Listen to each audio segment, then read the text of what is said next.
एक खतरनाक AI machine ने पूरी दुनिया को बचाने के लिए एक सीक्रेट लैब में मौजूद 500 लोगों को कुछ ही मिनटों में तड़पा तड़पा कर मार दिया। लेकिन असली खौफ तब शुरू हुआ जब वही लाशें दोबारा उठ खड़ी हुईं और अब वो जिंदा रहने के लिए इंसानों को ही खाने लगीं। और अब ये खौफ उस लैब की दीवारों को तोड़कर पूरी दुनिया को अपनी चपेट में लेने वाला था। तो कहानी की शुरुआत होती है 21वीं सदी से, जहां अम्ब्रेला कॉरपोरेशन अमेरिका की सबसे बड़ी कंपनी बन चुकी थी और हर 10 में से 9 घरों में उनके प्रोडक्ट्स इस्तेमाल होते थे। और अमेरिका की राजनीति पर भी अम्ब्रेला कॉरपोरेशन का गहरा प्रभाव था। लोगों की नजरों में ये कंपनी कंप्यूटर टेक्नोलॉजी और हेल्थ केयर प्रोडक्ट्स बनाती थी, लेकिन सच्चाई ये थी कि कंपनी का असली मुनाफा जेनेटिक एक्सपेरिमेंट्स और मिलिट्री के लिए खतरनाक बायो वेपन्स बनाने से आता था। और यही काम उनकी एक सीक्रेट लेबोरेटरी में होता था जिसे हाइव कहा जाता था, जो रकून शहर के लगभग 1 किलोमीटर नीचे बनी थी,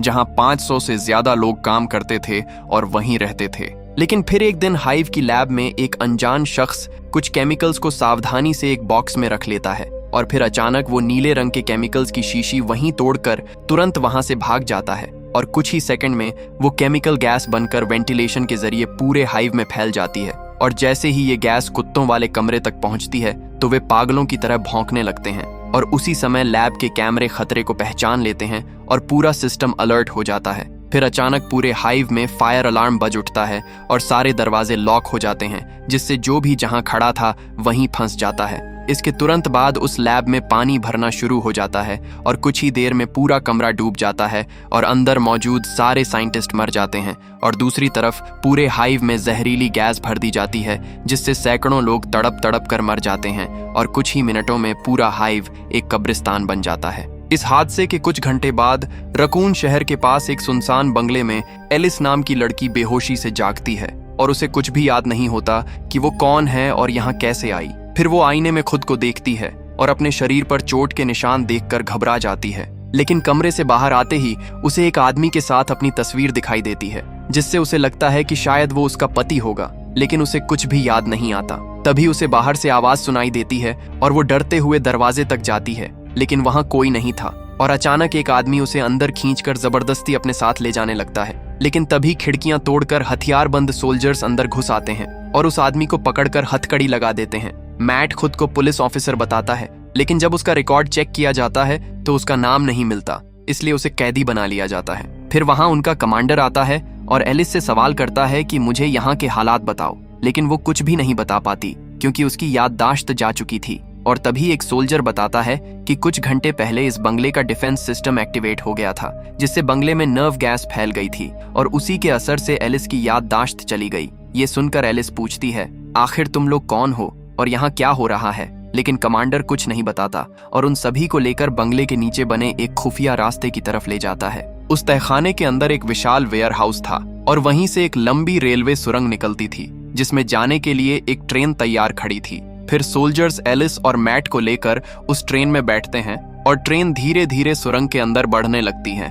तभी एक सोल्जर जैसे ही एक कंपार्टमेंट खोलता है तो अंदर से एक बेहोश आदमी गिरता है, जिसे एलिस पहचान लेती है क्योंकि वही आदमी उसकी तस्वीर में था और उसका नाम स्पेंस था। और उसी पल एलिस को अपनी शादी की कुछ झलकियां याद आती हैं। लेकिन तभी स्पेंस को होश आ जाता है, पर वो भी एलिस की तरह अपनी याददाश्त खो चुका था। कुछ ही देर में वे सभी एक और बड़े वेयर हाउस में पहुंचते हैं और कमांडर सतर्क होकर एक भारी दरवाजे की तरफ बढ़ता है। लेकिन अब एलिस खुद को रोक नहीं पाती और गुस्से में सवाल करती है कि आखिर यहाँ चल क्या रहा है। तब कमांडर सच्चाई बताता है कि तुम स्पेंस और ये सभी सोल्जर्स अम्ब्रेला कॉरपोरेशन के लिए काम करते हैं और इस वक्त हम उसी खुफिया लैब के गेट पर खड़े हैं। फिर वो नक्शा दिखाकर समझाता है कि ये पूरा हाइव जमीन से करीब 1 किलोमीटर नीचे बना है, जिसके ऊपर रकून शहर बसा हुआ है। और जिस बंगले में तुम रहती हो वही इस हाइव का इमरजेंसी एंट्रेंस है और तुम दोनों ही उस एंट्रेंस के सिक्योरिटी ऑफिसर्स हो।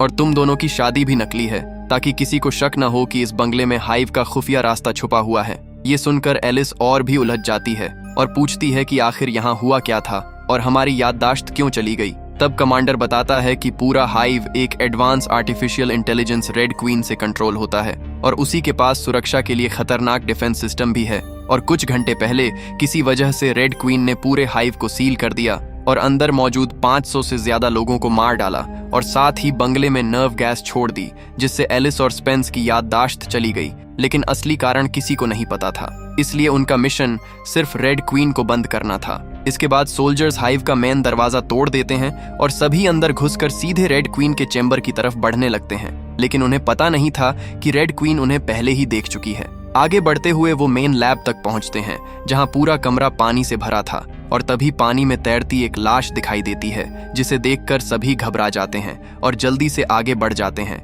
लेकिन जैसे ही वे वहां से निकलते हैं, उस लाश की अचानक से आंखें खुल जाती हैं। फिर कमांडर सभी को एक बड़े कमरे में ले जाता है, जो दिखने में डाइनिंग हॉल होना चाहिए था, लेकिन वहां अजीब मशीनों से भरे बड़े बड़े बक्से रखे थे और साफ था कि उनमें कुछ खतरनाक छुपाया गया था। फिर कमांडर मैट और 2 सोल्जर्स को वहीं रुकने को कहता है और खुद एलिस, स्पेंस और बाकी टीम के साथ आगे बढ़ जाता है। इसी दौरान एलिस एक बॉक्स के अंदर झांकती है, जहां एक भयानक प्राणी को कैद करके रखा गया था, जिसे देखकर एलिस सहम जाती है। फिर वो बाकी टीम के साथ आगे बढ़ती है और कुछ ही देर में वे कंट्रोल रूम तक पहुंच जाते हैं, जहां से एक लंबा कॉरिडोर रेड क्वीन के चैम्बर तक जाता था। टेक्नीशियन तुरंत सिस्टम हैक करता है और कॉरिडोर और रेड क्वीन के चैम्बर के दरवाजे खोल देता है, इसलिए कमांडर अपनी टीम के साथ अंदर जाने लगता है। लेकिन तभी रेड क्वीन दरवाजे बंद करके उन्हें बीच में फंसा देती है, क्योंकि रेड क्वीन समझ चुकी थी कि सोल्जर्स उसे बंद करने आए हैं। इसलिए वो अपना डिफेंस सिस्टम एक्टिवेट करती है और एक तेज लेजर उनकी ओर बढ़ने लगती है। कुछ सोल्जर्स बचने की कोशिश करते हैं, लेकिन अगले ही पल उस सिंगल लेजर ने ग्रिड का आकार ले लिया और सारे सोल्जर्स को काटकर टुकड़ों में बिखेर दिया। और जब तक टेक्नीशियन ने दोबारा दरवाजे खोले, तब तक कॉरिडोर में उसके साथियों की लाशों का ढेर लग चुका था। ये देखकर टेक्नीशियन घबरा जाता है, लेकिन फिर भी वो मिशन छोड़ता नहीं और एलिस के साथ चैम्बर में पहुंच जाता है। टेक्नीशियन ने फौरन रेड क्वीन के कंप्यूटर को बाहर निकाला और उसे शट डाउन करने लगा, और तभी रेड क्वीन का होलोग्राम उनके सामने आ गया। वो दोनों को चेतावनी देती है कि अगर उसे बंद किया गया तो यहाँ मौत का सैलाब आ जाएगा और तुम सब यहीं मारे जाओगे। लेकिन टेक्नीशियन ने उसकी एक नहीं सुनी और उसे शट डाउन कर दिया। लेकिन जैसे ही रेड क्वीन बंद होती है, पूरे हाइव की बिजली चली जाती है और सारे दरवाजे खुल जाते हैं, और साथ ही जिन खतरनाक जीवों को केमिकल दिए जा रहे थे, उनकी प्रोसेस भी बंद हो जाती है, और अब पूरा हाइव अंधेरे और इमरजेंसी लाइट्स में डूब चुका था। दूसरी ओर मैट और बाकी सोल्जर्स दरवाजे पर पहरा दे रहे थे, और तभी उन्हें एक आहट सुनाई देती है। इसलिए रे चौकन्ना होकर उस ओर जाती है, जहां उसे एक बीमार औरत दिखती है। रे उसकी मदद करने के लिए हाथ बढ़ाती है, लेकिन अचानक वो औरत उसे काट लेती है और उसे मारने की कोशिश करने लगती है। लेकिन तभी रे का दूसरा साथी उसे मार गिराता है, लेकिन वो औरत फिर से जिंदा हो जाती है, जो पहले से भी ज्यादा खूंखार हो चुकी थी। इसलिए इस बार रे ने उसे गोलियों से छलनी कर दिया। गोलियों की आवाज सुनकर एलिस और बाकी लोग वहां पहुंचते हैं और बताते हैं कि हमारी बाकी टीम मर चुकी है। लेकिन तभी उन्हें एहसास होता है कि मरी हुई औरत की लाश गायब हो चुकी है, और अगले ही पल चारों ओर से टूटे फूटे शरीर वाली जिंदा लाशें उनकी तरफ बढ़ने लगती हैं, जिनमें किसी के पैर टूटे थे तो किसी का आधा सिर गायब था।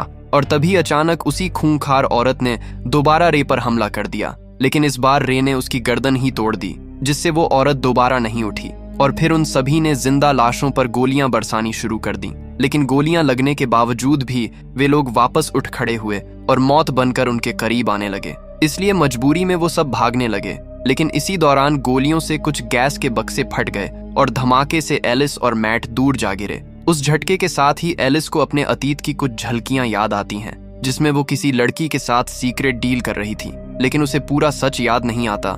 वहीं दूसरी तरफ मैट चाबी से खुद को आजाद कर लेता है, लेकिन तभी वो उन जिंदा लाशों से घिर जाता है। वे खूंखार लोग उसे मारने ही वाले थे, पर तभी ऐन मौके पर एलिस ने उसे बचा लिया। लेकिन इस अफरा तफरी में दोनों बाकी टीम से अलग हो जाते हैं। उधर स्पेंस और बाकी सोल्जर्स वापस कंट्रोल रूम की ओर भागते हैं, लेकिन इसी बीच उनका एक साथी ज़ोंबीज के हाथ लग जाता है, और जैसे तैसे वो अपनी जान बचाकर वहां से भाग निकलते हैं। और उसी वक्त एक बक्से को तोड़कर एक भयानक प्राणी आजाद हो जाता है, और दूसरी तरफ एलिस और मैट अपने साथियों को ढूंढते हुए आगे बढ़ते हैं। लेकिन अचानक मैट गायब हो जाता है और एलिस उसे खोजते हुए एक कमरे में पहुंचती है, जहां कुत्तों के खाली पिंजरे पड़े थे। तभी एक खतरनाक ज़ोंबी कुत्ता उसके सामने आ जाता है, और अगले ही पल वो गुर्राता हुआ एलिस पर झपट पड़ता है। लेकिन एलिस तेजी से भागते हुए अपने आप को एक कमरे में बंद कर लेती है, लेकिन वहां एक ज़ोंबी गार्ड उस पर हमला कर देता है। इसलिए वो उसे एक जोरदार किक मारकर उसकी गर्दन तोड़ देती है, और तभी उसे अपनी पुरानी ट्रेनिंग याद आने लगती है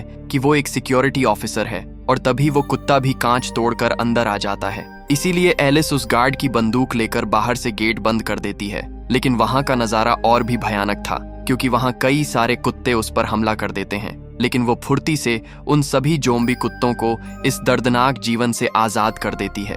लेकिन एक कुत्ता फिर भी बच जाता है, इसलिए वो एक जोरदार किक मारकर उसे भी खत्म कर देती है। वहीं दूसरी तरफ मैट एक ऑफिस में कुछ ढूंढ रहा था, तभी उसे एक लड़की का आईडी कार्ड मिल जाता है, जिसे देखकर वो भावुक हो जाता है। और तभी अचानक वही लड़की उसके सामने आ जाती है, जिससे वो खुश हो जाता है। लेकिन अगले ही पल वो उस पर हमला कर देती है, क्योंकि वो भी ज़ॉम्बी बन चुकी थी। लेकिन तभी एलिस वहां पहुंचकर उस लड़की का सिर फोड़कर उसे हमेशा के लिए मौत की नींद सुला देती है। उसी पल एलिस ने देखा कि ये वही लड़की है जिसके साथ उसने कोई सीक्रेट डील की थी। एलिस ने मैट से पूछा, ये लड़की कौन थी? तो वो बताता है कि ये मेरी बहन थी और मैं खुद नकली पुलिस बनकर यहाँ अपनी बहन को ढूंढने आया था, क्योंकि मैं और मेरी बहन एक सोशल ऑर्गेनाइजेशन के लिए काम करते थे जो अम्ब्रेला कॉरपोरेशन के खतरनाक एक्सपेरिमेंट्स के खिलाफ था। और उन्हें पता चला था कि कंपनी एक टी वायरस बना रही है, इसलिए उसकी बहन को हाइव में भेजा गया ताकि वो उसका सैंपल चुरा सके। लेकिन मेरी बहन ने अंदर किसी ऐसे व्यक्ति से डील की थी जिसे सारे सिक्योरिटी कोड्स पता थे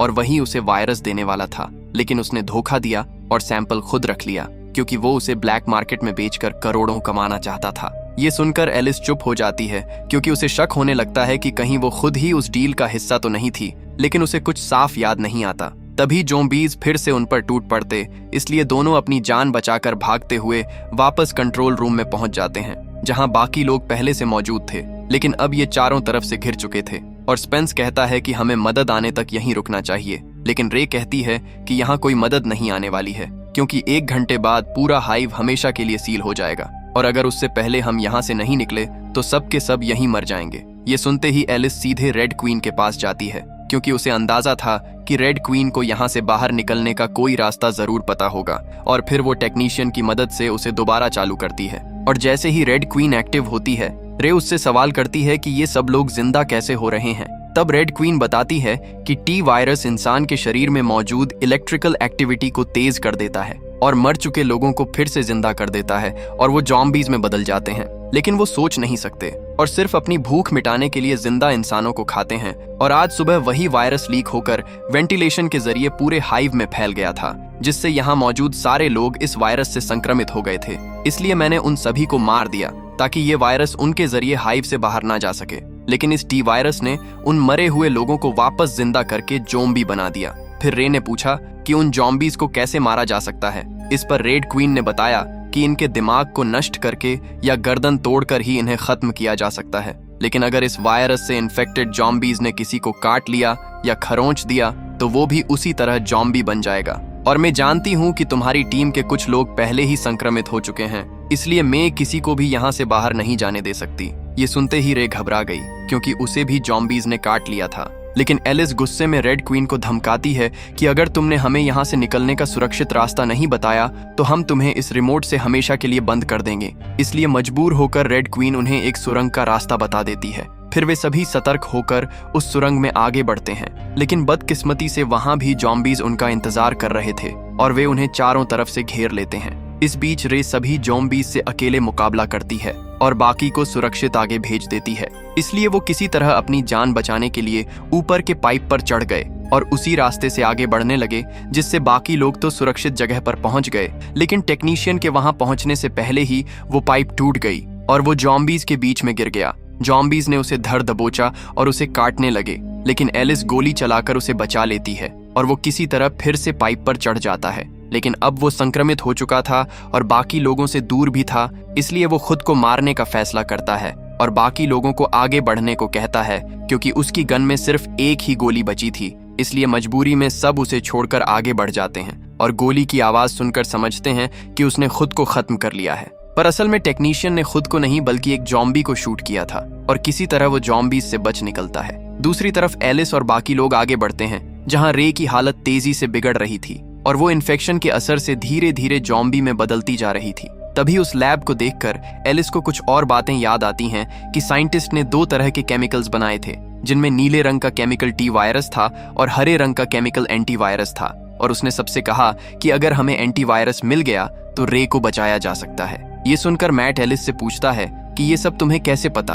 तब एलिस सच बताती है कि मैं ही वो टी वायरस चुराकर तुम्हारी बहन को देने वाली थी, लेकिन उसके बाद क्या हुआ मुझे कुछ भी याद नहीं है। फिर एलिस उस चैम्बर की तरफ जाती है, लेकिन वहां पहुंचकर देखती है कि वायरस और एंटीवायरस दोनों गायब हैं। इसी दौरान स्पेंस अंदर आता है और उस लैब को देखकर उसे भी पिछली बातें याद आने लगती हैं कि एलिस और मैट की बहन के बीच डील हुई थी, और तब उसने सुना था कि एलिस भी अम्ब्रेला कॉर्पोरेशन के गैर कानूनी कामों के खिलाफ थी। इसलिए वो मैट की बहन को उस खतरनाक टी वायरस का सैंपल देने वाली थी ताकि अम्ब्रेला कॉर्पोरेशन को बर्बाद किया जा सके। इसलिए स्पेंस ने तय किया था कि वो खुद ही उस टी वायरस को चुराकर ब्लैक मार्केट में बेचेगा और करोड़ों का मुनाफा कमाएगा। इसलिए उसने एलिस के पहले ही सारे टी वायरस और एंटीवायरस चुरा लिए थे और अपनी चोरी को छुपाने के लिए जानबूझकर एक वायरस की शीशी लैब में ही फोड़ दी थी ताकि वहां सारे लोग मारे जाएं और उसकी चोरी पर किसी का ध्यान ना जाए। और तभी एलिस को समझ में आता है कि स्पेंस ने ही वो वायरस चुराया था। स्पेंस से खतरा महसूस होते ही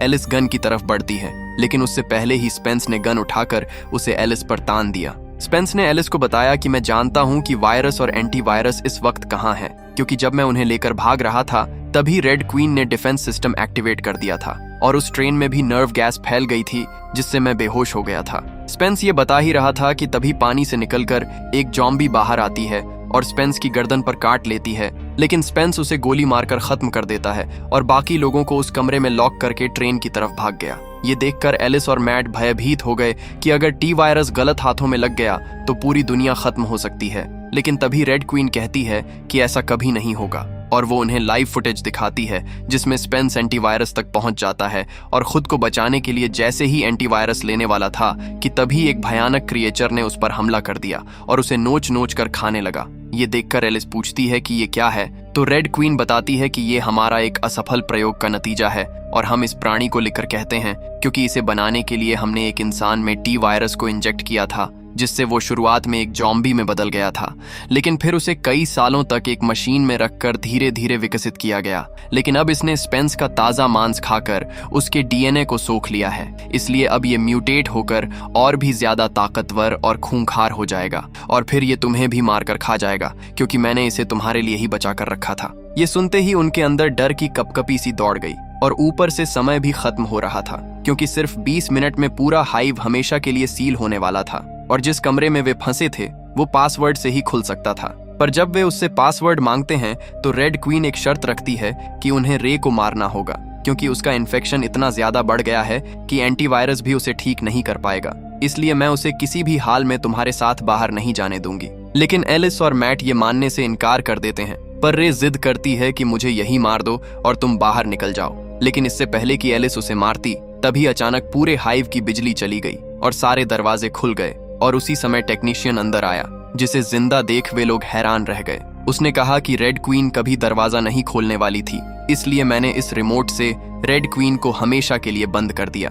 इसके बाद सभी तुरंत ट्रेन की तरफ भागते हैं और उस भयानक क्रिएचर को एक कमरे में बंद कर देते हैं। ट्रेन में जाकर उन्होंने देखा कि ट्रेन में स्पेंस की लाश पड़ी थी और इससे पहले कि वो एंटीवायरस लेती स्पेंस दोबारा जिंदा हो जाता है। इसलिए एलिस बिना देरी किए उसे हमेशा के लिए खत्म कर देती है क्योंकि उसकी वजह से पूरी मानव जाति खत्म होने की कगार पर खड़ी थी। एलिस ने फौरन टी वायरस और एंटीवायरस का बॉक्स उठाया और वे लोग ट्रेन स्टार्ट करके पूरी तेजी के साथ हाइव से बाहर निकलने लगे। इसी दौरान एलिस ने रे और टेक्नीशियन को एंटीवायरस का इंजेक्शन लगा दिया। अब उन्हें यकीन हो चुका था कि वे लोग जिंदा बचकर यहाँ से निकल जाएंगे, लेकिन तभी लिकर ने उस ट्रेन पर हमला कर दिया। उसने टेक्नीशियन को अपने मुंह से दबोचकर बाहर फेंक दिया और अपने नाखूनों से मैट को घायल कर दिया। एलिस ने उसे रोकने की कोशिश करती है, लेकिन गोलियों का उस पर कोई असर नहीं हुआ और तभी वो अपनी लंबी जीभ से एलिस को पकड़कर खींचने लगता है। लेकिन एलिस हिम्मत नहीं हारती और लोहे की पाइप उसकी जीभ में घुसा देती है और मैट से नीचे का दरवाजा खोलने को कहती है।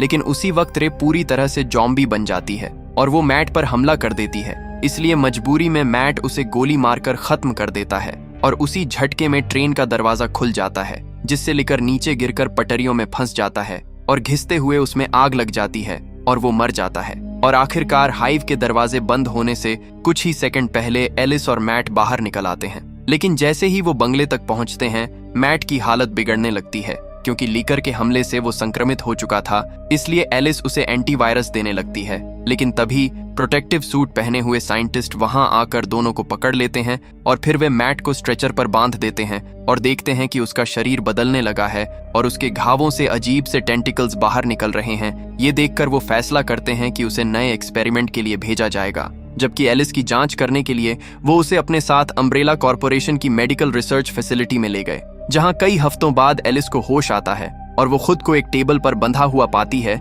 इसलिए वो खुद को आजाद करती है। लेकिन उस पूरे लैब में कोई भी मौजूद नहीं था, इसलिए एलिस एक इंजेक्शन की हेल्प से दरवाजे में एक छोटा सा शॉर्ट सर्किट करती है, जिससे दरवाजा खुल जाता है और वो बाहर निकल आती है। लेकिन उस पूरे हॉस्पिटल में कोई नहीं था और चारों तरफ सन्नाटा फैला हुआ था।